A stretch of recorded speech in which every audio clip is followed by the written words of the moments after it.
और फिर किम अपनी स्किल को डिस्कनेक्ट कर देता है। लेकिन साथ ही वो कह रहा होता है तो यही वो रहा था जिसकी वजह से ग्रेट वन गिल इतना ज्यादा कॉन्फिडेंट दिख रही थी। और मैंने जैसा इसके बारे में सोचा था कि वो लोग किंग ऑर्थर रिंग को डंजन के अंदर यूज करेंगे, लेकिन मुझे इसके बारे में बिल्कुल नहीं पता था कि एलिस के पास मर्लिन स्टाफ भी होगा। और मर्लिन स्टाफ एक ऐसा आइटम है जो पार्शिने का सिंबल है जिसने गोल्ड नाइट मैच को लीड किया है। लेकिन इसका मतलब ये है कि ये शुरू से ही उसका नहीं था। इसका रियल फैक्ट ये है कि इस आइटम का जो मालिक है वो एलिस है, लेकिन वो पार्शिने के नाम से बदल चुका है। डेट्स मीन मीसा गिल्ड और ग्रेट वन गिल्ड दोनों के बीच एक बहुत ही ज्यादा बड़ा कॉन्टैक्ट है। तब तो ये और भी ज्यादा बेहतर है अगर मैं पार्शिने से पहले इस स्टाफ को ले जाऊं। और अब जो मैं ये काम करने वाला हूँ उससे मीसा गिल्ड को ऐसा झटका लगने वाला है जिसने किसी ने सोची ना होगी। इससे मीसा गिल्ड को बहुत ही ज्यादा बड़ा नुकसान होने वाला है, मेरे पिछले सभी कामों से भी बड़ा। लेकिन तभी ली उसके पास आते हुए कह रहा होता है, "हे, क्या तुम मेरी बात सुन भी रहे हो? हम पहले फ्लोर पर बस उनके पावर को एनालाइज करेंगे ना, है ना?" तो किम कहता है, "नहीं, मेरा प्लान यहाँ पे चेंज हो चुका है।" क्योंकि किम को यहाँ पे समझ में आ चुका है अगर वो एलिस की पावर को एनालाइज करेगा तो एलिस पता नहीं कब उससे कितनी आगे निकल जाए और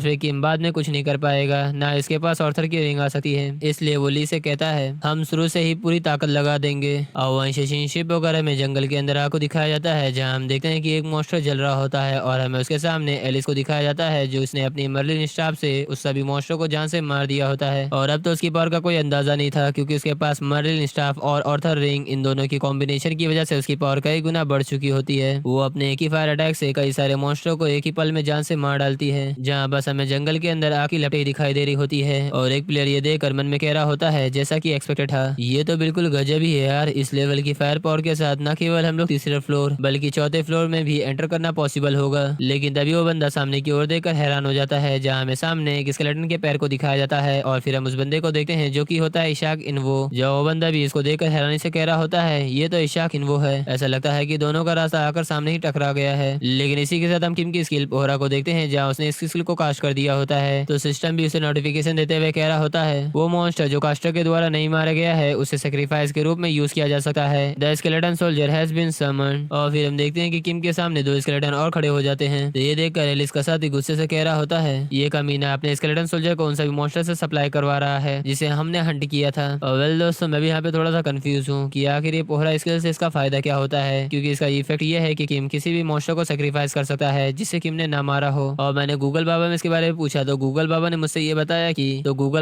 ये कहा कि किंग ऑफ पोहरा का स्किल इफेक्ट ये है कि किम जो सभी मॉन्स्टर को सेक्रीफाइस करेगा उससे वो अपने मॉन्स्टर को ज्यादा स्ट्रॉन्ग बना सकता है या फिर उनकी सभी पावर्स को वो चूज सकता है। मुझे यही जवाब थोड़ा बेटर लगा क्योंकि किम अपने फायदे के बारे में ज्यादा सोचता है, तो मैंने इसीलिए आप लोगों को बताना समझा क्योंकि पता नहीं आप लोग कंफ्यूज ना हो जाओ। लेकिन तभी एलिस अपने साथी को रोकते हुए कह रही होती है, रुक जाओ, ये ठीक है और वैसे भी बेकार में इन सभी यूजलेस को देखकर तुम्हें गुस्सा होने की जरूरत नहीं है। आखिर बताओ गिनती कैसी चल रही है। और फिर हम लोग रैंकिंग लिस्ट को देखते हैं जहाँ हम देखते हैं कि ग्रेट वन गिल्ड नंबर 1 पे चल रहा होता है और मिसा गिल्ड सेकंड नंबर पर, फंटायर गिल्ड थर्ड नंबर पर और मॉस्को गिल्ड चौथे नंबर पर, यानी कि किम सबसे लास्ट नंबर पर होता है। तो ये देखकर उसका साथी खुश होते हुए कह रहा होता है, जैसा कि हमने उम्मीद किया था, हम लोग पहले रैंक पर हैं, हमें चिंता करने की कोई भी जरूरत नहीं है। और ईशा को कमीना, जितना मैंने उसके रूमर सुने थे उसके हिसाब से अगर इसे कंपेयर किया जाए तो उसके हिसाब से तो बिल्कुल ही कुछ नहीं है। तो ये सुनकर एलिस कहती है, हम इसी तरह अपने प्लेस को मेंटेन रखेंगे। तो चलो हम लोग अगले एरिया में चलते हैं और हम किम को भी देखते हैं जहाँ पर वहां से जाते हुए मन में कह रहा होता है, अगर ये इतना है तो उनकी फायर पावर हमसे आगे होगी। हाँ, लेकिन फायर पावर और हंटिंग स्पीड ये इतनी ज्यादा खास नहीं होती है क्योंकि हमारे पास अपने हथियार हैं जो उनके पास नहीं है। किम के हथियार से मतलब तो आप लोग ही समझ चुके होंगे कि आखिर किम किसके बारे में बात कर रहा है। और फिर हम अगले सीन में ली को देखते हैं जहाँ वो बहुत ही ज्यादा घबराते हुए कह रहा होता है, क्या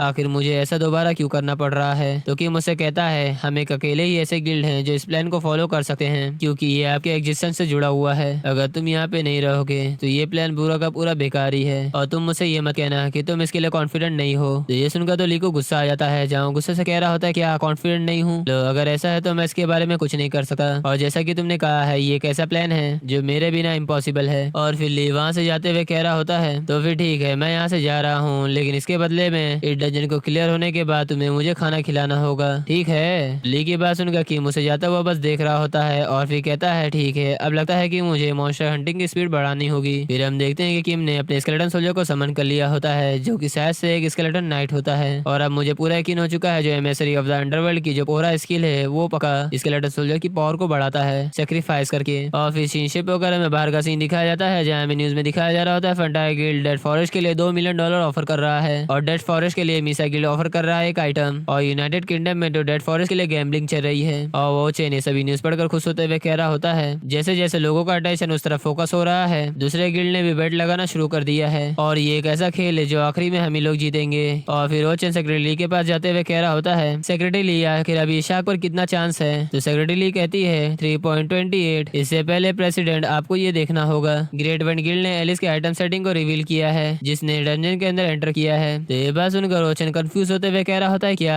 आइटम सेटिंग? सेक्रेटरी ली कहती है, ये तो पक्का है कि एलिस को उन लोगों ने मर्लिन स्टाफ और ऑर्थर की रिंग दी होगी। तो ये बात सुनकर ओचन कह रहा होता है, क्या उन लोगों ने सचमुच उस आइटम को यूज करने के लिए उसे दिया है जिस आइटम को ज्यादातर लोग छठे फ्लोर में यूज करते हैं? लेकिन तभी ओचन की दिमाग की बत्ती जल जाती है जहाँ पर वो हैरान होते हुए कह रहा होता है, रुको, क्या उन दोनों आइटम का एक सेट इफेक्ट भी है ना? जहाँ इस बात को समझ कर ओचन अपनी सेक्रेटरी से कहता है, सेक्रेटरी ली जल्दी से मेरे बेड को कैंसिल करो जल्दी। तो सेक्रेटरी ली कह रही होती है, माफ करना लेकिन बहुत ही ज्यादा लेट हो चुकी है, बेड पहले ही एक्सेप्ट कर लिया गया है। तो ये सुनकर ओचन गेट वन गिल को गाली देते हुए कह रहा होता है, वो घटिया लोग, आखिर वो लोग आइटम के सारे कैसे टिक सकते हैं? उन्हें अपनी ट्रू एबिलिटी के साथ डंजन के अंदर एंटर करना चाहिए था। और फिर ओचन सभी गॉड को याद करते हुए कह रहा होता है, dear Buddha, Jesus, holy Mary, dear Allah, please मेरी मदद करो। तो ओचन को सभी गॉड का नाम लेते हुए देख कर ली अपने मन में कह रही होती है, जरा इसे देखो, ये तो पैसे के अलावा किसी भी चीज के ऊपर भरोसा नहीं करता था, लेकिन आखिर इसे क्या हो गया? लेकिन हमें लगता है कि ओचन गॉड का कुछ ज्यादा ही प्यारा बंदा है। हम रैंकिंग लिस्ट को देखते हैं जिसमें मॉस्को गिल्ड नंबर 1 पे होता है और great one guild second number पर होता है, Misa guild 3rd number, Funtai guild 4th number. तो ये देखकर एलिस हैरान होते हुए कह रही होते हैं, ये तो अनबिलीवेबल है, आखिर ये हमसे आगे कैसे निकल गया? क्या उनके पास कोई खास आइटम है? नहीं, ऐसा कोई तरीका नहीं है कि वो लोग मर्लिन स्टाफ, किंग ऑर्थर अंगूठी से भी ज्यादा कोई खास आइटम को तैयार कर सके। और हम किम को भी देखते हैं जहाँ सामने की ओर देखता है, जहाँ हमें सामने एलिस को दिखाया जाता है जो कि उसके सामने आकर खड़े होते हुए उससे कहती है, तुम वाकई कुछ खास हो, जैसा मैंने तुम्हारे बारे में सुना था, आखिर तुम्हारा सीक्रेट क्या है? तो किम बहुत ही ज्यादा कैजुअल जवाब देता है, मैं तो बस लकी था। तो ये सुनकर तो एलिस गाली देने लग जाती है और किम ली को थैंक्स करते हुए कह रहा होता, तुम्हारा शुक्रिया लीजिना, तुम्हारी मॉडल बॉडी की वजह से। और फिर किम हमें थ्योरी बताता है, चाहे फायर पावर कितनी भी ज्यादा स्ट्रॉन्ग क्यों ना हो, एक बार जब तुम बैटलफील्ड में सभी मॉन्स्टर को डिफीट कर देते हो तो तुम्हारे पास नए एरिया में जाकर मॉन्स्टर को मारने के अलावा और कोई रास्ता नहीं होता है। और दूसरी ओर हम हंटिंग करने में पूरे समय फोकस थे क्योंकि हम आसपास के उन सभी मॉन्स्टर को उसी एरिया में ले आए थे जहाँ पर हम लड़ रहे थे। और अब जब बात यहाँ तक आ चुकी है तो क्या हमें उनकी प्राइड यानी कि आन बान शान के साथ खिलवाड़ नहीं करना चाहिए? और यहाँ पे किम किसके बारे में बात कर रहे हैं तो आप लोगों को पता ही होगा, द ग्रेट वन गिल्ड। और फिर किम एलिस से कह रहा होता है, वैसे किंग ऑर्थर अंगूठी के लिए एग्जैक्टली ऑप्शन क्या है? तो किम वहाँ से खड़े होते हुए कह रहा होता है, ऐसा लगता है कि ये क्लियर होने के बाद वैसे भी वो आइटम मेरा ही होने वाला है, इसलिए मैं पहले ही जानना चाहता हूँ, या फिर तुम मुझे इसे अभी क्यों नहीं सौंप देते?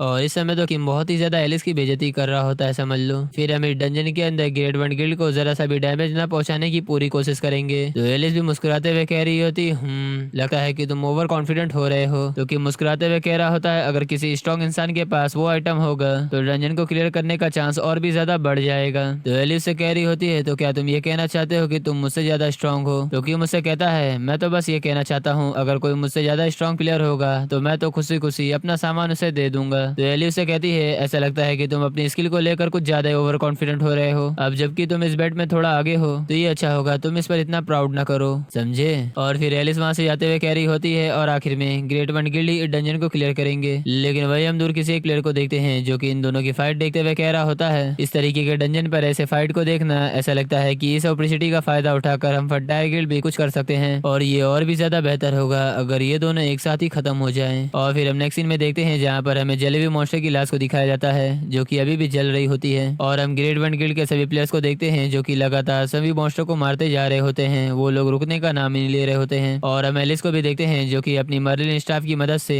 उसके सामने जितने भी मॉन्स्टर होते हैं उन सभी को एक ही पल में जला देती है। और ये देखकर तो एक मॉन्स्टर की बहुत ही बुरी तरीके से फट चुकी होती है। वो कह रहा होता है, भैया आखिर क्या चल रहा है? क्या इन लोगों ने कभी आईपीएल नहीं देखा? क्या इनको ये नहीं पता है कि आईपीएल में जितने भी बॉल डॉट होते हैं उतने ही पेड़ लगते हैं? तो आखिर ये पागल लड़की इतनी बेरहमी से इन सभी पेड़ और मॉन्स्टर को क्यों जला रही है? जहाँ मॉन्स्टर इसके बारे में सोचकर उस पागल लड़की को समझाने जा ही रहा होता है, लेकिन तभी वो भी आके लपटों में आ चुका होता है। बेचारा समझाने से पहले ही वो भी मारा जा चुका होता है। और इस समय एलिस बहुत ही ज्यादा गुस्से में होती है, वो अपने पावर को कंट्रोल ही नहीं कर रही होती है, वो लगातार इन सभी मॉन्स्टर को बेरहमी से जलाते जा रही होती है। और फिर हम कुछ समय बाद उस एरिया को देखते हैं जहाँ पर एलिस ने उन सभी मॉन्स्टर को जान से मार दिया होता है, जहाँ अभी भी उन सभी मॉन्स्टर की लाशें जल रही होती है। और फिर एलिस अपने साथी से कहती है, आखिर अभी की सिचुएशन क्या है? तो उसका साथी रैंकिंग लिस्ट को चेक करते हुए कह रहा होता हूँ, कैप्टन रैंकिंग कुछ भी चेंज नहीं हुई है और मॉस्को गिल्ड का बीच का गैप वो और भी ज्यादा बढ़ चुका है। ये बात सुनकर एलिस भी कंफ्यूज होते हुए कह रही होती है, आखिर तुम किस तरीके की बकवास कर रहे हो? क्या तुम्हें यकीन है कि तुमने इसे ठीक से चेक किया है? जो कहते हुए वो भी अपने रैंकिंग लिस्ट को खोलती है, लेकिन वो भी देखकर बहुत बहुत ही ज्यादा हैरान हो चुकी होती है। जहाँ गुस्से से कह रही होती है, वो कमीना, ऐसा कोई भी सेंस नहीं बनता है कि हमारा गैप और भी ज्यादा बढ़ता जा रहा है। भले ही हमने अपनी फायर पावर को लगातार नॉन स्टॉप यूज किया है, फिर भी आखिर ये गैप इतना बड़ा क्यों है। लेकिन तभी कोई कहता है हमारा स्क्वाड वापस आ चुका है। तो एलिस तुरंत ही उस साथी के पास जाते हुए कह रही होती है, आखिर ईशा की तरफ की सिचुएशन कैसी है, आखिर वहाँ पर क्या हो रहा है। तो वो बंदा हाफते हुए कह रहा होता है 50। तो ये सुनकर एलिस उसके ऊपर चिल्लाते हुए कह रही होती है, क्या तुम बकवास बात कर रहे हो, आखिर 50 से तुम्हारा मतलब क्या है। कुछ ही समय पहले ही रैंकिंग लिस्ट में उसकी गिनती 10,000 से ऊपर चली गई है। लेकिन हम उसके फेस को देखते हैं जो कि बहुत ही ज्यादा घबराया हुआ होता है, जहाँ पर वो घबराते हुए कह रहा होता है, नहीं मेरे कहने का मतलब ये नहीं है, मैं कह रहा हूँ कि 50 स्केलेटन सोल्जर है वहाँ पे, और इसके अलावा उसके सभी स्केलेटन सोल्जर एक ऑर्डिनरी प्लेयर से बहुत ही ज्यादा स्ट्रॉन्ग है। और हम किम की ओर का सीन देखते हैं, जहाँ पर किम एक स्केलेटन सोल्जर को समन करने में फेल हो चुका होता है, क्योंकि किम ने सभी स्केलेटन सोल्जर को समन करने में पूरी मैजिक पावर को यूज कर दिया होता है। इसलिए अब उसे पता चल चुका होता है कि उसकी मैजिक पावर की ताकत यहीं तक है। और हम उसके एक स्किल को भी देखते हैं जिसका नाम होता है स्केलेटन वॉरियर मास्टरी, जिसका रैंक होता है ए। और इसका फायदा ये है कि आप जो भी स्केलेटन सोल्जर को बुलाओगे उन सभी की ताकत थोड़ी सी बढ़ जाएगी, और जैसे जैसे इसका रैंक बढ़ेगा उस हिसाब से उसकी ताकत भी बढ़ती जाएगी। और इसका इफेक्ट भी पता चलता है, इसमें आप जो भी स्केलेटन सोल्जर बुलाओगे उसमें तुम 50% यानी कि बढ़ ही जाएगा। और दूसरा इफेक्ट ये होता है कि जो भी तुम स्केलेटन सोल्जर समन करोगे उनका लेवल भी बढ़ चुका होगा। लेकिन किम यहीं पर रुक जाता है, क्योंकि उसे पता था कि आगे जाकर उसे कई सारे स्किल को भी यूज करना होगा, इसलिए उसके पास मैजिक पावर होना चाहिए। इसलिए वो तुरंत ही माना रिकवरी पोशन को पी लेता है, जिसकी वजह से उसकी मैजिक पावर रिकवर हो चुकी होती है। और फिर हम किम को देखते हैं, जहाँ हमें उसके पीछे उन सभी स्केलेटन सोल्जर को दिखाया जाता है जिसे किम ने समन किया होता है। और इन सभी स्केलेटन सोल्जर को देखकर ऐसा लग रहा होता है कि आज उन सभी मॉन्स्टर की तो शामत आने वाली है, क्योंकि अभी तक किम ने अपने इतने सारे स्केलेटन सोल्जर को कभी भी किसी एपिसोड में नहीं बुलाया है। और वहीं से शिनशेप वगैरह में किसी को बहुत ही तेजी से भागते हुए दिखाया जाता है, जो कि होता है ली, जो कि बड़े गुस्से से गाली देते हुए कह रहा होता है, वो मदरफकर। जहाँ इसी के साथ हमें ली के पीछे दिखाया जाता है, जहाँ उसके पीछे हमें कई सारे ऑर्स गॉब्लिन को दिखाया जाता है, जो कि भूखे भेड़िए की तरह लगता है कि आज उसके लेने के पीछे ही पड़े हैं, क्योंकि सभी मॉन्स्टर बड़े जोर से उसका पीछा कर रहे होते हैं। और वही हम किम को देखते हैं, जहाँ पर उसने अपने ग्रीम रीपर मास्क को पहन लिया होता है। और फिर वो कहता है,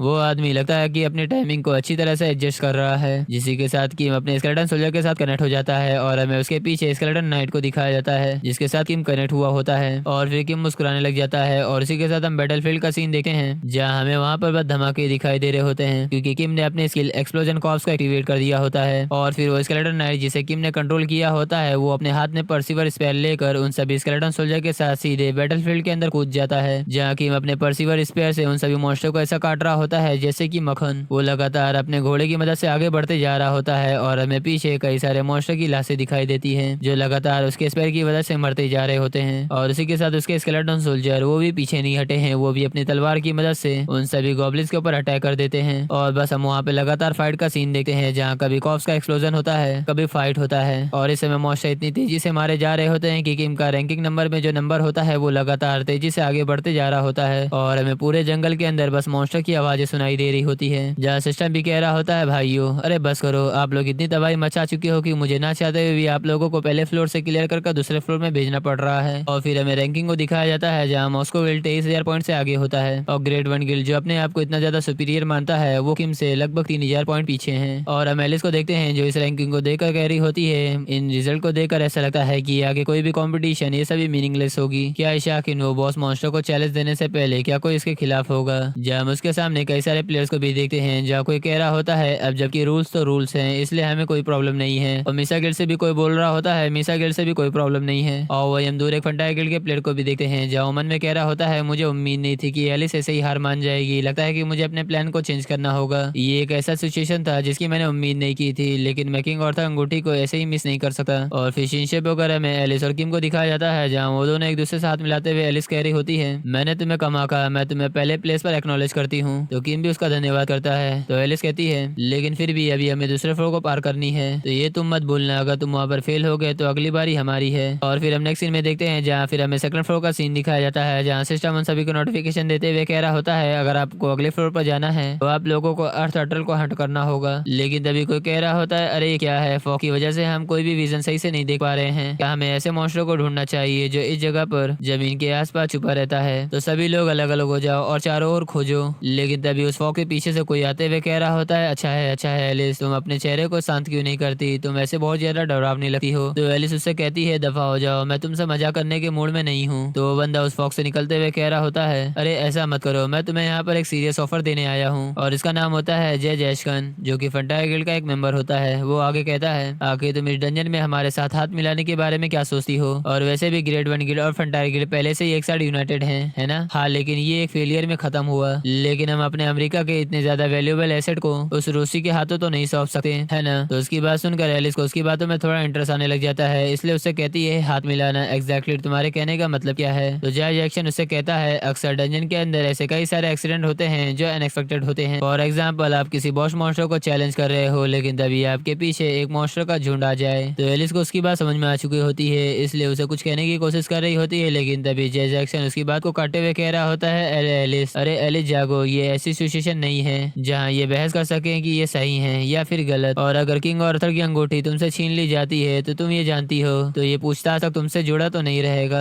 और अब ज्यादा समय नहीं बचा हुआ है, दूसरा फ्लोर क्लियर होने से पहले अच्छे से सोचो। लेकिन हम एलिस का जवाब सुनते हैं, जहाँ पर वो लंबी सी सांस लेते हुए कह रही होती है, हाँ तुम मजाक कर रहे हो। क्या तुमने सचमुच सोचा होगा कि मैं तुम्हारा शुक्रिया करते हुए इस ऑफर को एक्सेप्ट कर लूंगी? और सचमुच एलिस से मैंने जवाब तो खुद एक्सपेक्ट नहीं किया था कि एलिस ऐसा भी कह सकती है। और फिर जय जैक्सन कहता है, क्या तुम ये कहने की कोशिश कर रहे हो कि उस रूसी को इस तरह की अंगूठी मिलना ठीक है? और अगर क्या हो सच मुझे डंजन को क्लियर कर पाए तो तुम आखिर क्या करोगी? तो एलिस कहती है, अगर मान लो अगर हम लोग पहले प्लेस पर होते और हम भी बॉस मॉन्स्टर को हराने जाते तो पक्का तुम वही डर्टी ट्रिक्स उसके साथ भी खेलते। तो ये पक्का था कि तुम हमें भी मारने की कोशिश करते। तो ये बात सुनकर जैक जैक्सन कहता है, खैर अगर मैं सच कहूँ तो मैं इसे इंकार नहीं करूंगा, लेकिन करंट की सिचुएशन को देखते हुए ऐसा लगता है कि हम दोनों को हाथ मिलाना ही बेहतर होगा। तो एलिस उसे कहती है, लेकिन अगर तुम हमें बीच में किसी भी तरह का धोखा देते हो तो याद रखना तुम इस बात पर रिग्रेट करोगे। और एलिस कुछ और आगे कहने वाली होती है, लेकिन सिस्टम सभी को नोटिफिकेशन देते हुए कह रहा होता है, अर्थ टर्टल मारा जा चुका है। तो ये बात सुनकर तो जैक जैक्सन और एलिस दोनों जन बहुत ही ज्यादा हैरान हो चुके होते हैं। वे हैरानी से उसी तरफ देखते हैं जहाँ अर्थ टर्टल मरा हुआ होता है। आप लोगों ने सेकंड फ्लोर को क्लियर कर दिया है और फिर हमें अर्थ टर्टल की लाश को दिखाया जाता है, जहाँ हम देखते हैं ली को,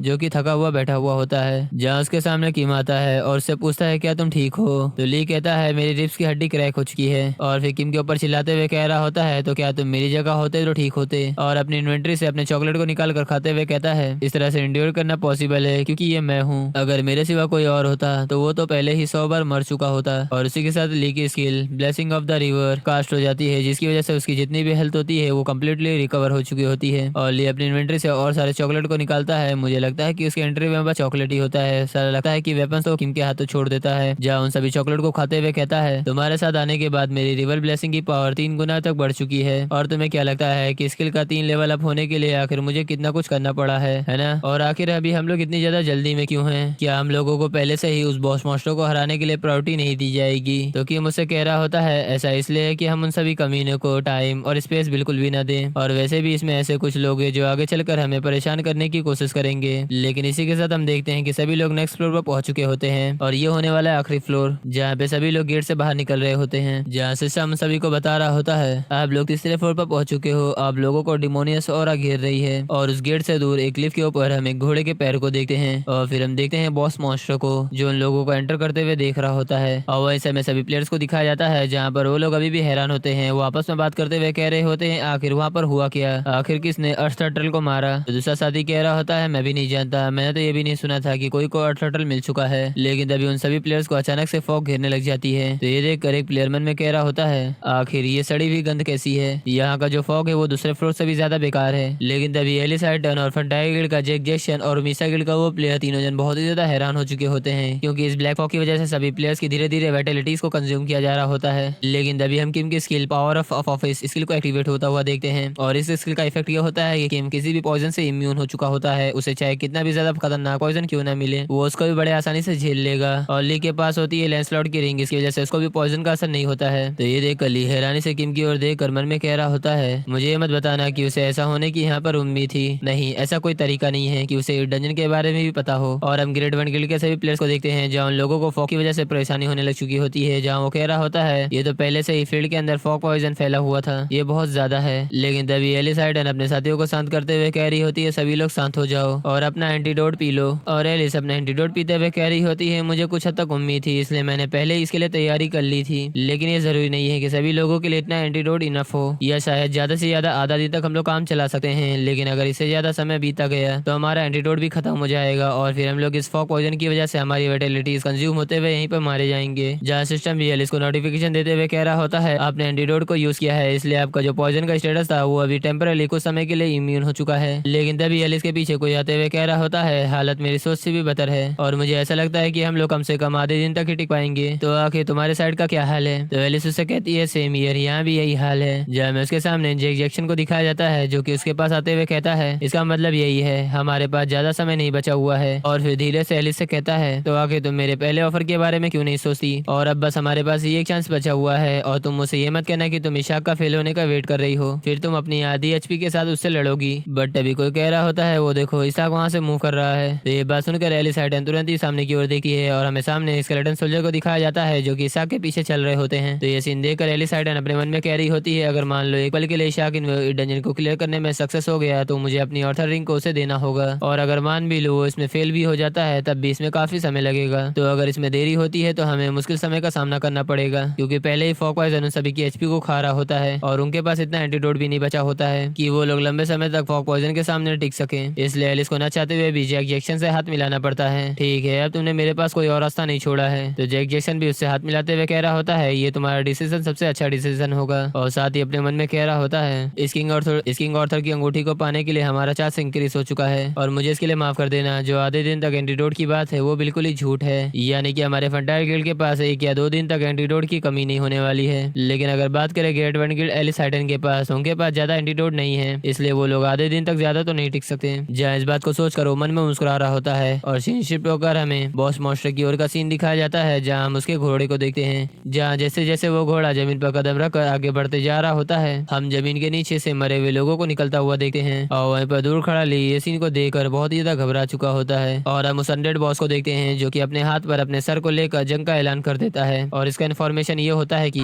सर कटेगा सर कटा हुआ। और फिर हमें उस बॉस मॉन्स्टर के पीछे उन सभी मॉन्स्टरों को दिखाया जाता है जो कि अभी भी जमीन के अंदर से निकल रहे होते हैं। जहाँ वो स्केलेटन बॉस दूर खड़ा होकर अपने सभी स्केलेटन सोल्जर को आगे भेज देता है और ये देखकर तो ली परेशान होते हुए कह रहा होता है इस सर कटे हुए को देखकर ऐसा लगता है कि आज इसने अपने सभी खानदानों को इधर ही बुला लिया है, जैसे कि कभी इसने अपने रिश्तेदारों को खाना खिलाया ना हो। और तुम मुझसे ये कह रहे हो कि मैं स्केलेटन सोल्जर को जाकर वहाँ पर रोकूं, क्या तुम सचमुच सीरियस हो? तो कि मुझसे कहता है कोई ना कोई बीच में हमें डिस्टर्ब करने के लिए जरूर आएगा, तो इसलिए हमें ये दिखाना है कि हम लोग उन्हें रोकने की कोशिश कर रहे हैं। तो ली उसे कहता है तो क्या ये शुरू होने से पहले हम लोग उन लोगों को नहीं कुचल देते जो हम लोगों को डिस्टर्ब करने वाले हैं? तो किम कहता है अगर हम लोग फ्रंट लाइन को छोड़ देते हैं जैसा कि तुमने कहा है तो मैं गिल्ड को एक चांस दूंगा और ये वही ग्रुप होगा जो हम लोगों को परेशान करने की कोशिश कर रहा है। हाँ लेकिन अब जबकि इस एरिया के अंदर ब्लैक फॉग है इसलिए समय के साथ हम ही लोग एडवांटेज में होते जा रहे हैं। और साथ ही किम अपने मन में कह रहा होता है और मैं तुम लोगों को इतना ज्यादा मजबूर कर दूंगा कि तुम लोग मुझसे भीख मांगोगे कि डंजन को क्लियर कर दो। इसी के साथ वहाँ पर फाइट स्टार्ट हो जाती है। तो उस आवाज को सुनकर जैक जैक्सन कह रहा होता है लगता है कि वो स्टार्ट हो चुका है, इसलिए वो एक बार एलिस की तरफ मुड़ता है और फिर तेजी से वहाँ से निकल जाता है। लेकिन एलिस उसे देखते हुए मन में कह रही होती है मेरे पास कोई और रास्ता नहीं था।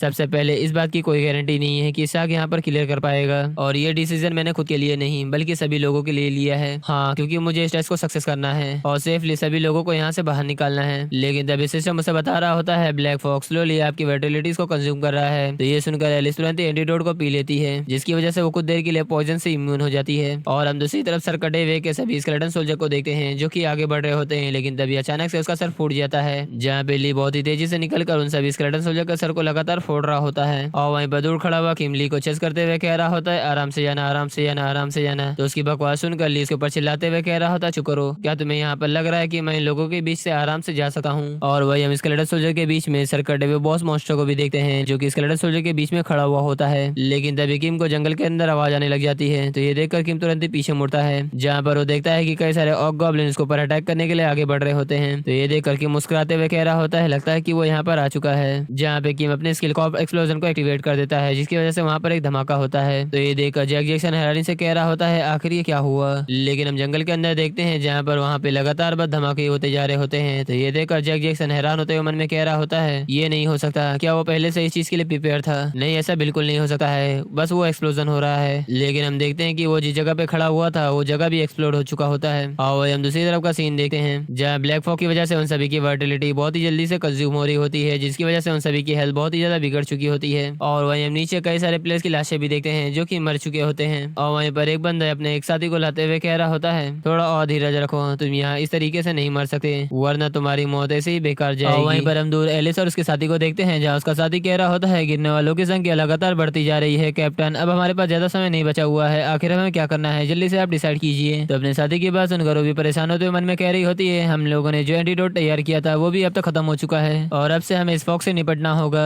जय जैक्शन, तुम कमीने, आखिर तुम इतना समय क्यों लगा रहे हो। लेकिन तभी कोई आवाज देते हुए कह रहा होता है, वो देखो इशाक वो वापस आ चुका है। जहाँ पे सभी प्लेयर इशाक को घेर लेते हैं। तो ये देखकर एलिस आर्डन खुश होते हुए कह रही होती है, लगता है कि फाइनली उसने हार मान लिया है और वापस आ गया है। जिसके बारे में सोचकर वो अपने साथियों को तैयार करते हुए कह रही होती है, चलो बैटल के लिए तैयार हो जाओ, अब हमारा समय आ चुका है। ग्रेट वन गिल्ड अब अपनी पावर को दिखाएगा। लेकिन हम देखते हैं कि कोई भी प्लेयर्स की बात नहीं सुनता है और हम किम को देखते हैं जहाँ पर उन लोगों से कह रहा होता, तो ठीक है मैं इसे तुम लोगों के ऊपर छोड़ता हूँ और मैं बैटल फील्ड में वापस जा रहा हूँ। लेकिन तभी एलिस आर्डन किम को रोकते हुए कह रही होती है, एक मिनट रुको ईशा, क्या तुम अभी मुझसे मजाक कर रहे हो। और फिर उन प्लेयर को साइड करते हुए ईशा के सामने आते हुए कह रही होती है, जिस समय तुम यहाँ पर अपेयर हुए वो अपॉर्चुनिटी हमारे पास आ गया, वो ग्रेट चांस, और वैसे भी तुमने इसे आधा दिन तो बर्बाद ही कर दिया है, तो इसलिए इसे हमें संभालने दो क्योंकि इस समय इसमें सभी लोगों की लाइफ जुड़ी हुई है। तो किम उसकी तरफ मुड़ते हुए कह रहा होता है, मैंने तो बस इतना किया है, जो फंटाई गिल्ड के मेंबर्स थे जो घायल हुए थे मैंने उनको बस यहाँ पर लाया है। तो ये बात सुनकर एलिस आर्डन कंफ्यूज होते हुए कह रही होती, क्या फंटाई गिल्ड इंजर्ड प्लेयर। जहाँ उसका ध्यान सामने उस गिरे हुए प्लेयर पर जाता है जो होता है जैक जैक्सन। तो उसको देखकर एलिस आर्डन अपने मन में कह रही होती, वो बेवकूफ कमीना, आखिर इसने इतनी पिटाई कैसे झेली। लेकिन एलिस आर्डन के पास ये आखिरी चांस था, अगर किम वापस से बैटलफील्ड में चला जाता है तो पता नहीं आखिर एलिस आर्डन उस ब्लैक फॉक्स से कैसे बच सकती है, क्योंकि उसके पास पहले उसका एंटीडोट खत्म हो चुका है। इसलिए वो किम के ऊपर चिल्लाते हुए कह रही होती है, चाहे कुछ भी रीजन हो और जिस समय तुमने फाइट को रोका उसी समय तुम्हारा चांस भी खत्म हो चुका था, क्योंकि बैटलफील्ड अभी भी रुक चुकी है और मैं इसे ज्यादा लंबे समय तक तो नहीं खींचूंगी और मैं ग्रेट वन गिल्ड इसे संभाल लूंगी, ये कम से कम एक और लोगों की जान बचाने से तो अच्छा है। तो ये बात सुनकर किम बड़े सीरियस से उससे कह रहा होता है,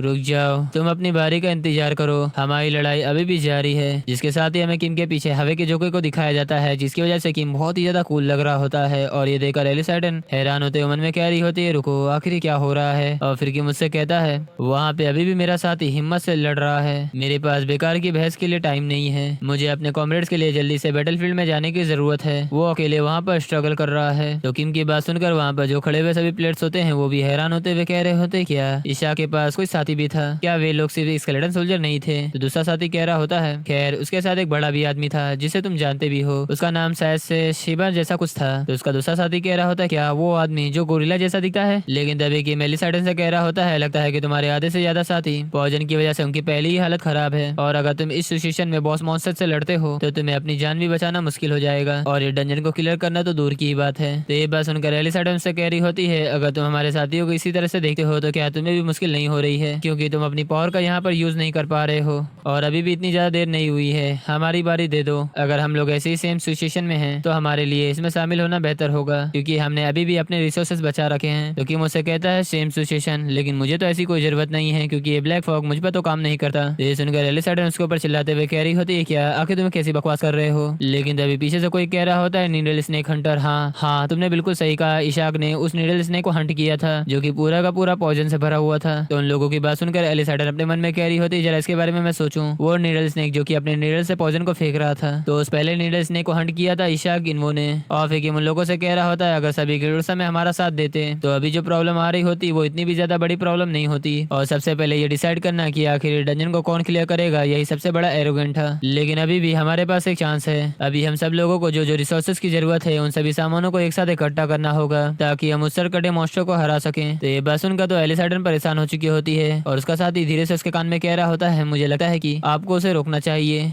ये सिचुएशन बिगड़ते ही जा रहा है। तो ईशा की बात सबको सोचने पर मजबूर कर देती है, जहाँ एक साथी दूसरे साथी से कह रहा होता है, हाँ इशाक बिल्कुल सही कह रहा है, हमें एक दूसरे के साथ कंपटीशन नहीं करना चाहिए और इसके बजाय शुरुआत से ही हमें एक दूसरे के साथ काम करना शुरू कर देना चाहिए था। तो ये बात सुनकर उसका साथी कह रहा होता है, हाँ तुमने बिल्कुल सही कहा, उन लोगों ने आइटम के ऊपर दांव लगाकर इन सभी चीजों को और भी ज्यादा बदतर कर दिया। तो ये सुनकर एक और प्लेयर कह रहा होता है, हाँ मुझे इसके बारे में पता है, ये गलती ग्रेड वन गिल्ड की है। तो इस पॉइंट पर एलिस को भी उसके द्वारा की गई बातों के लिए जिम्मेदारी नहीं उठाना चाहिए। और आखिर इशाक ने इस समय क्या गलत किया, उसने जरूर ज्यादा समय लिया लेकिन फिर भी उसने फंटाई गिल्ड के इंजर्ड प्लेयर को वापस लाया और ये अमेरिका वाले चेयर को बचाने के लिए उसे उसका धन्यवाद देने के बजाय ये लोग झगड़ा करना पसंद करते हैं। और अगर चीजें यहाँ पर गलत हो गई तो ये ग्रेट वन गिल्ड इन लोगों को इस बात का रिग्रेट होगा और ये यहाँ पर कई लोगों की जान की बात है। कुछ समय पहले तुमने यही कहा था ना एलिस। लेकिन तभी हम किम को देखते हैं जहाँ पर वो एलिस से कहता है, इस समय आखिर तुम क्या कर सकती हो, तुम इसके बारे में जरा ध्यान से सोचो एलिस, हर किसी की जान बचाने के लिए। लेकिन एलिस को किम का इशारा समझ में आ चुका होता है, जहाँ पर वो उसे गाली देते हुए कह रही होती है, कमीना बास्टर, कोई मुझसे ये मत कहना कि आखिर ये क्या मांग रहा है। और इसी के साथ हम कुछ समय पहले का सीन देखते हैं जब किम ने एलिस से बात किया था, जहाँ किम ने उसे कहा था, अगर किसी स्ट्रॉन्ग इंसान के पास अच्छे आइटम होंगे तो क्या डंजन क्लियर होने का चांस नहीं बढ़ बढ़ेगा। मैं तो बस ये कहने की कोशिश कर रहा हूँ अगर कोई प्लेयर मुझसे ज्यादा स्ट्रांग है तो मैं खुशी खुशी अपना आइटम उसे दे दूंगा। और फिर हम प्रेजेंट में देखते हैं जहाँ की मुझसे कह रहा होता है तुम शायद से पहले ही इसका जवाब जानती होगी एलिस, या हर कोई विटनेस होगा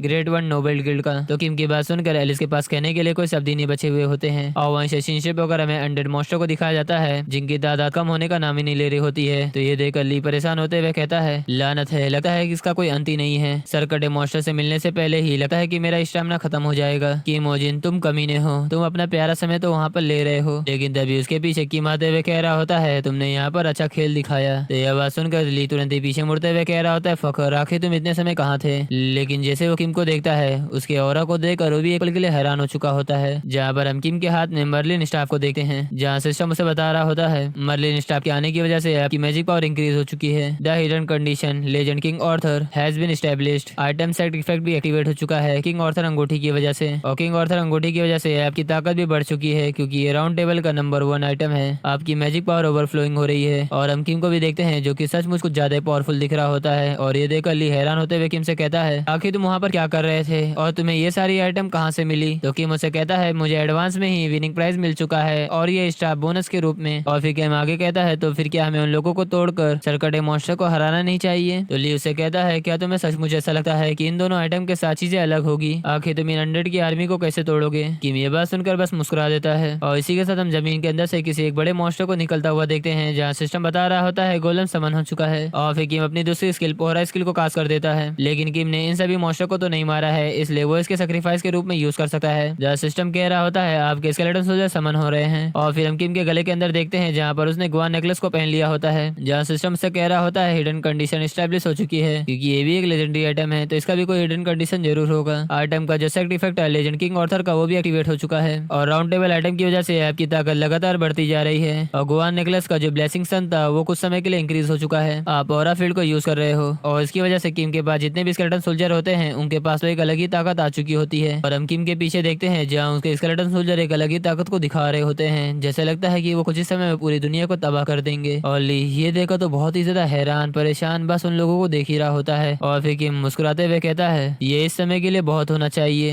है ना, तो चलो गेम को स्टार्ट करते हैं। और हम उन सभी 100 मॉन्स्टर को देखते हैं जो कि उन लोगों को उसी का एहसास होता है, इसलिए तुरंत ही वो लोग उसी तरफ भागने लग जाते हैं। तो हम किम के स्केलेटन सोल्जर को भी देखते हैं जहाँ वो लोग भी 100 मॉन्स्टर की तरफ सामने भाग रहे होते हैं। जहाँ गोलम बीच में आते हुए तुरंत ही अपने एक ही अटैक से कई सारे मॉन्स्टर को जान से मार देता है। और ये सीन देख कर ली खुश होते हुए कह रहा होता है क्या ही अच्छी परफॉर्मेंस है। जो भी 100 मॉन्स्टर गोलम की ओर झुंड बनाकर आ रहे थे वो सभी लोग एक ही पल में खत्म हो जा रहे हैं। लेकिन तभी की मुझसे कहता है इतने सारे 100 मॉन्स्टर से एक एक करके निपटना ये इतना ज्यादा मजेदार नहीं होगा, इसलिए हम लोग आगे बढ़ रहे हैं। और इसी के साथ हम सभी 100 मॉन्स्टर के पीछे उस सर कटे हुए मॉन्स्टर को देखते हैं जहाँ पे वो लगातार कई सारे 100 मॉन्स्टर को समन कर रहा होता है। और इसी के साथ हम जैक जैक्सन की ओर का सीन देखते हैं जहाँ पर उसे कोई हील कर रहा होता है। जैसे ही वो अपनी आंख खोलता है वो हैरानी से उस प्लेयर से पूछता है आखिर यहाँ पर चल के आ रहा है। लेकिन वो बंदा उसे नीचे लेटाते हुए कह रहा होता है हिलो मत, तुम पहले जैसे से वैसे ही लेट जाओ, अगर तुम्हारा यहाँ पर इलाज भी हो जाए लेकिन इस फॉग की वजह से तुम अच्छे महसूस नहीं करोगे और खुद को तुम बहुत ही ज्यादा लकी मानो, अगर तुम्हें इसाक बचाया नहीं होता तो तुम कभी भी वापस नहीं आ पाते। तो ये बात सुनकर जैक जैक्सन अपने मन में कह रहा होता है क्या इशाक ने मुझे बचाया, आखिर ये चीजें कैसे बदल रही है। और वहीं शिप वगैरह में किसी फॉग के अंदर 2 बंदे को दिखाया जाता है जहाँ उनमें से एक प्लेयर कह रहा होता है आखिर आपको क्या लगता है कि इस तरीके से घूमना ठीक है, अगर हम लोग यहाँ पर किसी ऐसे मॉन्स्टर से मिले जो बैटलफील्ड को छोड़कर भाग गया हो तो ये हमारी अभी की सिचुएशन के हिसाब से खतरनाक होगा। तो एलिस उसके ऊपर चिल्लाते हुए कह रही होती है मुझे पता है और वो मर्लिन का स्टाफ मुझसे छीन लिया गया है क्योंकि मैं उसके चालाकी में फंस गई थी। और आखिर हम लोग गिल्ड को क्या रिपोर्ट करेंगे, तो क्या हम लोगों को कम से कम सिचुएशन को समझना नहीं चाहिए। और साथ ही एलिस आइडन गुस्सा होते अपने मन में कह रही होती है मुझे नहीं पता अगर मैंने मौके पर मर्लिन स्टाफ को उसे नहीं दिया होता तो पता नहीं बाकी प्लेयर मेरे साथ क्या करते। तो शायद से न ही केवल मेरा आइटम बल्कि मेरे गिल्ड का प्राइड और मेरे साथियों का लाइफ भी उस समय खो सका था।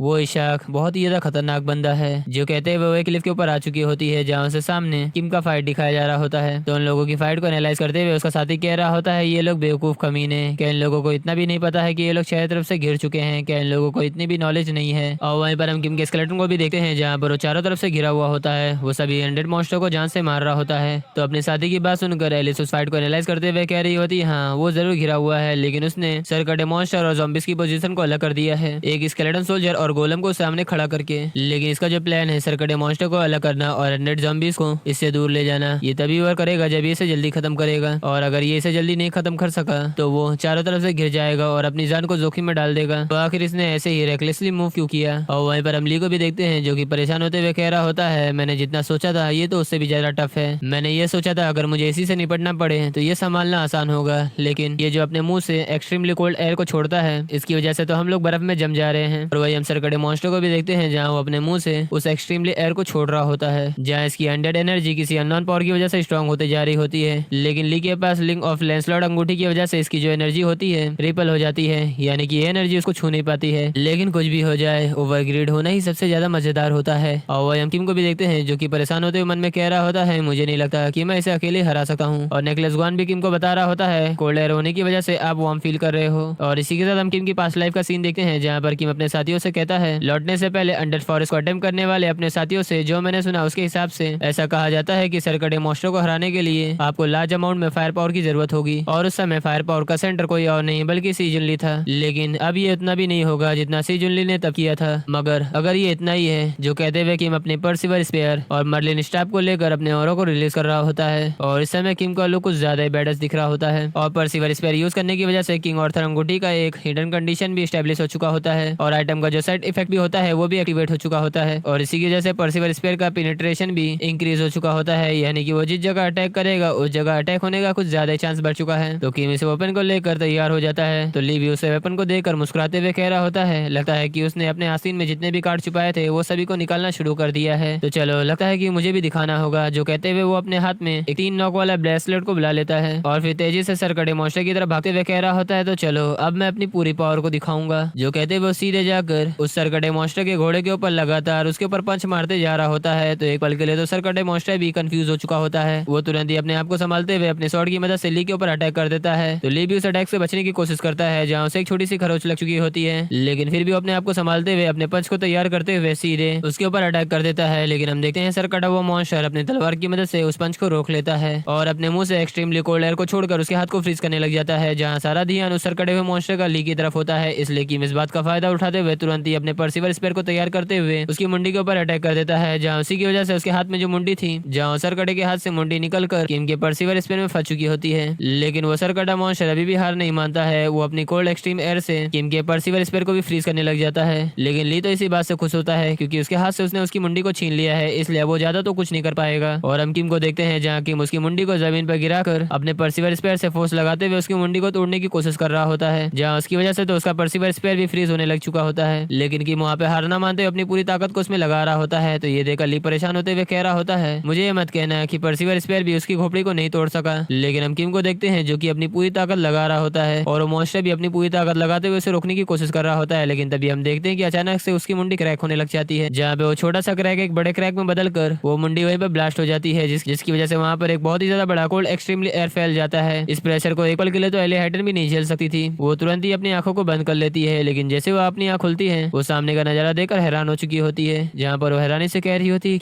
क्या उसने कर दिया। जहाँ सिस्टम भी बता रहा होता है सर कटा वो मॉन्स्टर मारा जा चुका है। और हम सामने का नजारा देखते हैं जहाँ पर अंधेरा हटकर उजाला हो चुका होता है। और हम उन सभी अंडर मॉन्स्टर को भी देखते हैं जहाँ पर थैनोस की चुटकी की तरह वो सभी भी राख में गायब हो जाते हैं। और ये देखकर ली हैरान होते हुए कह रहा होता है, क्या वो सभी ज़ॉम्बीज डिसअपीयर हो रहे हैं। और हम किम को भी देखते हैं जो कि काफी ज्यादा हैरान था, जहाँ पर वो नीचे देखते हुए कह रहा होता है ये। लेकिन तभी उसे ली आवाज देते हुए कह रहा होता है कि मुझे नहीं, मेरा कहने का मतलब है इशाक, आखिर तुम इसके साथ क्या करने वाले हो। लेकिन हम देखते हैं कि किम तो उसके ऊपर ध्यान ही नहीं देता है, जहाँ वो नीचे देखकर हैरान होते हुए उस अंगूठी को उठा लेता है, जहाँ उस अंगूठी को देखकर कह रहा होता है हरक्यूलस रिंग। इस अंगूठी को हीरोज ने यूज किया था, जितना ज्यादा आप अचीवमेंट पाते रहोगे उतना ही ज्यादा स्ट्रॉन्ग पावर आप यूज कर सकते हो। और हमें इसका इफेक्ट भी बताया जाता है, अगर आप इसे पहनोगे तो आपका 10% पावर बढ़ जाएगा, 10% एनर्जी और 10% मैजिक पावर। और इसी के साथ आपका एडिशनल स्टेटस भी अनलॉक हो जाएगा, लेकिन वो डिपेंड करता है तुम्हारे नंबर ऑफ अचीवमेंट पर। लेकिन तभी ली किम को बुलाते हुए कह रहा होता है, क्या तुम मेरी बात सुन भी रहे हो, आखिर हम लोग इस चीज का ख्याल कैसे रखेंगे। तो किम ये बात सुनकर मुस्कुराते हुए कह रहा होता है, आखिर तुम्हारे कहने का मतलब क्या है, कैसे। जहाँ सिस्टम कह रहा होता है आपने सरकटे मॉन्स्टर को स्केलेटन सोल्जर में समन कर लिया है। और फिर शिप वगैरह में बाहर के न्यूज़पेपर की हेडलाइंस को दिखाया जा रहा होता है इशाक इन्वो ने डंजन को क्लियर कर लिया है, इशाक इन्वो ने एक बड़ा जैकपॉट जीत लिया है। और हम ओचन को भी देखते हैं जो कि बहुत ही ज्यादा खुश था, क्योंकि उस समय ओचन का कुछ ज्यादा ही बड़ा पैसा बेड पे लगा हुआ था। लेकिन इसी के साथ हम दूसरी न्यूज को देखते हैं जहाँ पर एलिस हाइटन ने ये कहा है कि एलिस हाइटन ने मर्लिन स्टाफ को इशाक को सौंप दिया है एक ग्रेट मिशन की उम्मीद में। और ग्रेड 1 गिल्ड ने किंग ऑर्थर अंगूठी को डिलीवरी किया, दुनिया की सबसे बड़ी गिल्ड ने अपने प्रॉमिस को निभाया। जहाँ इसकी वजह से तो कोई बहुत ही ज्यादा खुश था, लेकिन इसकी वजह से तो कोई बहुत ही ज्यादा नाराज हो रहा था। जहाँ हम सामने देखते हैं कैरी रोनाको तो बहुत ही ज्यादा गुस्से में होती है, जहाँ उसके सामने हम एलिस हाइटन को भी देखते हैं जो कि निराश था अपना सर लेकर झुकाए हुए उनके सामने खड़ी हुई होती है। लेकिन इसमें सबसे ज्यादा फायदा हुआ था पार्क्योन का, क्योंकि इशाक को सपोर्ट करने वाला पार्क्योन ही था। जहाँ उसके बारे में न्यूज चल रही होती है, इशाक इन्होंने अपना ग्रेटिट्यूड पार्क्योन को दिखाया है। जहाँ किम ने ये इंटरव्यू दिया होता है, अगर पार्क्योन ने मुझे वो स्किल पेज न दिया होता तो मुझे पूरा यकीन था कि मैं उस सरकड़े मॉन्स्टर को हरा ही नहीं सकता था। इसमें सबसे ज्यादा बड़ा हाथ पार्क्योन का ही है। इशाक इन्होंने मेंशन किया है पार्क्योन को दुनिया की सबसे बड़ी न्यूज। फिनिक्स गिल्ड भी वही रास्ते पे चल रहा है जिसमें मीसा गिल्ड चल रहा है। फिनिक्स गिल्ड भी चल रहा है मीसा गिल्ड के रास्ते पे। Parkyon discover survivor to save the world. और पार्क्योन ये न्यूज पढ़कर बहुत ही ज्यादा खुश हो रहा होता है, जहाँ मन में कहता है जैसा कि किम ओजिन ने कहा था, इशाक पे इन्वेस्टमेंट करना वर्थ है। और यहाँ पर कुछ ऐसे भी इडियट लोग हैं जो हमें उस बादशाह मीसा गिल्ड के बराबर समझते हैं। और जैसे जैसे इशाक ये सब काम कर अपनी वैल्यू को बढ़ाता रहेगा, फिनिक्स गिल्ड और मेरा दोनों का ही पक्का वैल्यू बढ़ेगा। लेकिन तभी पार्क्योन की सेक्रेटरी इसके पास आते हुए कह रही होती है, प्रेसिडेंट हमें मॉस्को गिल्ड से एक फोन आया है, यानी कि इशाक की तरफ से। तो ये बात सुनकर पार्क्योन के कान खड़े हो जाते हैं और वही हमें दूसरी तरफ किम को दिखाया जाता है, जहाँ पर किम फोन पे बात करते हुए कहता है, मैं अभी अभी यहाँ पर आया हूँ, तो चलो मूव करते हैं अपने अगले स्टेप पर। और क्या आपने वो काम पूरा कर लिया है जिसे मैंने बनाने के लिए आपसे कहा था? तो उस तरफ से रंडवा का दूसरा भाई ओचन कहता है, ऑफ कोर्स तुम मुझे क्या समझते हो, लेकिन वो आइटम अभी इतना ज्यादा मजबूत नहीं है, इसलिए उसको ज्यादा हार्शली मत यूज करना। और फिर ओचन आगे कहता है, और मैंने चारा फेंक दिया है, इसलिए आज या कल कांटेक्ट जरूर होगा। तो किम कहता है, ठीक है मैं समझ गया। और वो इमली को भी देखते हैं, जहाँ पर वो अपने गाड़ी के अंदर अपने सामान को रखते हुए कहता है, अरे यार क्या तुम थके नहीं हो? मैंने अभी अभी अपना काम खत्म किया है और तुम अभी से अगले काम की बात कर रहे हो। और अब मैं यहाँ से आगे बढ़ रहा हूँ क्योंकि काम खत्म हो चुका है और मुझे ऐसा लग रहा है कि मैं भूख से बेहोश हो जाऊंगा। और वैसे भी तुम मेरे साथ खाना तो नहीं खाओगे है ना? तो किम मुझसे कहता है, हाँ अच्छा काम है, तो ठीक है अपना ध्यान रखना। तो ये बात सुनकर ली इसके ऊपर चिल्लाते हुए कह रहा होता है, आखिर तुम्हें क्या कह रहे हो? अगर मैं ईमानदारी से कहूँ तो अगर तुमने किसी को बहुत कुछ सहने पर मजबूर किया है तो क्या तुम्हें कम से कम उन्हें कुछ तो नहीं देना चाहिए? तो ये बात सुनकर किम मुझसे कहता है, ठीक है मैं फ्यूचर में अश्योर करूंगा कि मैं तुम्हें डिनर पर बुलाऊं और मैं तुमको तुम्हारी पसंद की मेन्यू से जितना चाहे उतना खाना खाने दूंगा। तो ये बात सुनकर तो ली पल के लिए हैरान हो चुका होता है, क्योंकि भला कोई ऐसा इंसान जो हमेशा अपना पैसा बचाने के चक्कर में रहता हो, वो अपने मुंह से ये कहे कि तुम जितना चाहो उतना खाना खा सकते हो, वो भी अपने मन पसंद का, तो भला आखिर तुम्हारा रिएक्शन कैसे होगा? वैसे ही रिएक्शन इस समय ली का होता है। वो हैरानी से कह रहा होता है, क्या जितना मैं खा सकता हूँ, जितना मैं मेन्यू से चाहूँ उतना खाना मुझे मिलेगा? लेकिन हम किम को देखते हैं जो कि अपनी गाड़ी में बैठकर वहां से निकल चुका होता है। लेकिन जैसे ही ली को इस बात का एहसास होता है, वो तुरंत ही किम के ऊपर चिल्लाते हुए कह रहा होता है, आखिर फ्यूचर में कब? नहीं मुझे अभी ट्रीट दो। लेकिन वहां से शिनशेबे वगैरह में मीसा गिल्ड के ऑटो का सीन दिखाया जाता है, जहाँ पर हम देखते हैं पार्क शिने को जो कि किसी के ऊपर चिल्लाते हुए कह रही होती है, क्या आखिर तुम लोग ऐसे पॉइंट पर एब्सेंट कैसे हो सकते हो? क्या तुम्हें समझ में नहीं आ रहा है कि आजकल हालत कैसे चल रही है? हम लोग 7वें फ्लोर वाले डंजन को क्लियर करने में अब और देरी नहीं कर सकते हैं। तो सामने उस बंदे को देखते हैं जो कि पार्क शिने से बात करते हुए कह रहा होता है, मैं इस इशू को और डिले नहीं कर सकता। और हमें उस बंदे को दिखाया जाता है जो कि होता है मास्टर आर्चर, जिसका नाम होता है होंडा हाइडारो। जहाँ वो कहता है, क्या तुम्हें मालूम है कि उसने मेरे कितने डिसेबल को जान से मार डाला है? कि मोजिन जब तक कि मैं उसकी सांस नहीं रोक लेता तो मैं किसी और चीज में कॉपरेट तो नहीं कर पाऊंगा। तो ये सुनकर पार्क शिने इसके ऊपर भड़कते हुए कह रही होती है, क्या तुम्हें पता भी है इशाक जिसने पार्क्योन के साथ हाथ मिलाया और डंजन क्लियर करने में भी सक्सेस रहा, और इस समय पब्लिक का ध्यान उन्हीं तरफ है, तो क्या तुम इतनी छोटी सी बात से हमारे बड़े प्लान को बर्बाद करने जा रहे हो? यहाँ पे हर चीज की कीमत होती है। तो ये सुनकर मास्टर आर्चर सीरियस होते हुए कह रहा होता है, क्या छोटी सी बात? क्या तुम ऐसा कह रही हो कि तुम एक छोटे से रूकी की परवाह कर रही हो जिसने अभी अभी तीसरे फ्लोर डंजन को क्लियर किया है? हो सकता है कि तुम इशाक नाम के उस पर्सन को कुछ ज्यादा ही आंक रही हो। वहीं पर हम सॉर्ड मास्टर को भी देखते हैं, जहाँ पर वो मास्टर आर्चर की बात से एग्री करते हुए कह रहा होता है, हाँ मैं भी इस बात से एग्री करता हूँ। ये देखना बेकार है कि तुम ऐसे प्रॉब्लम के बारे में भी चिंता करती हो। ये बात सुनकर पार्शी ने अपने मन में गुस्सा होते हुए कह रही होती है, ये बेवकूफ लोग, अभी प्रॉब्लम ये नहीं है, हमारी मीशा गिल्ड की पोजीशन सिर्फ इशाक की वजह से ही हिल रही है, और दूसरा प्रॉब्लम ये है कि वो बहुत ही तेजी से स्ट्रांग बनते जा रहा है, ठीक पास्ट में सी जुनली की तरह। जहाँ इसके बारे में सोचकर वो उन दोनों से कुछ कहने जा रही होती है, लेकिन तभी सी जुनली बीच में आते हुए कह रहा होता है, बस बहुत हो गया, अगर तुम्हारे डिसेबल तुम्हारे लिए इतने ज्यादा इंपॉर्टेंट है तो तुम जो चाहे वो कर सकते हो, लेकिन मैं तुम्हें ज्यादा समय नहीं दे सकता। तो सी जुनली की बात सुनकर पार्शी ने परेशान होते हुए सी जुनली से कहती है, लेकिन मास्टर इस समय 7वें फ्लोर डंजन को क्लियर करने में डिले करना। जहाँ उतना कहने की कोशिश कर रही होती है, लेकिन तभी सी जुनली उसकी तरफ बस घूर कर देखा है, तो इसकी वजह से तो वो घबरा चुकी होती है। जहाँ फिर वो अपने बात को पलटते हुए कहती है, ठीक है हम मास्टर के हिसाब से डंजन को क्लियर करने में इस समय पोस्टपोन कर देंगे। तो पार्शी ने की बात सुनकर मास्टर आर्चर वहाँ से जाते हुए कहते हैं, ठीक है मैं तुम्हारी बात से अप्रिशिएट करता हूँ। और स्वॉर्ड मास्टर भी वहाँ से जाते हुए कह रहे होते हैं, ठीक है तो मैं इसके लिए माफी मांगता हूँ तुमसे। वेल अगर आप लोगों को इन दोनों की बातचीत समझने में कुछ गड़बड़ हो चुकी है तो मैं आप लोगों को शॉर्ट फॉर्म में समझा देता हूँ। वेल मास्टर आर्चर और मास्टर स्वॉर्डमैन वो दोनों किम के पीछे पड़े होते हैं, क्योंकि किम ने उनके कई सारे साथियों को जान से मारा है। लेकिन मीशा गिल्ड की पार्शी ने वो इशाक के पीछे पड़ी हुई होती है, क्योंकि इशाक बार बार इनके कामों के बीच में आ रहा होता है, इसलिए इनको ना चाहते हुए भी 7वें फ्लोर को डंजन को क्लियर करना होगा ताकि इनका थोड़ा सा नाम और बढ़ सके। क्योंकि इशाक के आने की वजह से उन लोग बहुत ही ज्यादा चिंता हो रहे हैं, क्योंकि जितना ज्यादा वो स्ट्रॉन्ग बनता जाएगा उन लोगों के लिए इशाक उतना ही ज्यादा बड़ा खतरा हो सकता है, क्योंकि इसका रीजन तो आप लोगों को पता ही होगा। वहीं पर एक मिस्टीरियस प्लेयर ये सभी सीन देखकर हंसते हुए कहता है, ये देखकर मुझे पता चल चुका है कि मीसा गिल्ड का फेम इतना ज्यादा ग्रेट नहीं है जितना वो पहले पहले हुआ करता था, या फिर ऐसा है कि अब तक की सभी अफवाहें बस बढ़ा चढ़ाकर बताई गई थी और लेवल के जो हर सेक्शन में की मेंबर्स थे वो अब कहीं भी दिख नहीं रहे हैं और बचे हुए की मेंबर्स भी ऐसे लग रहे हैं जैसे कि वो अपने गिल्ड मास्टर की बात सुने बिना ही मनमानी करना चाहते हैं। और मेरे कहने का मतलब ये है कि ये लोग बिना चरवाहे के बकरे हैं और तुम मुझसे ये मत कहना कि तुम मुझे यहाँ पर कुछ ऐसा दिखाने के लिए लाए हो, लेकिन हाँ बेशक ये देखना थोड़ा मजेदार था। तो ये बात सुनकर पार्शी ने उसका मुंह बंद करवाते हुए कह रही होती है बेहतर होगा कि तुम अपना मुंह बंद रखो और देखो, लेकिन तभी सी जुनली उससे कहता है सो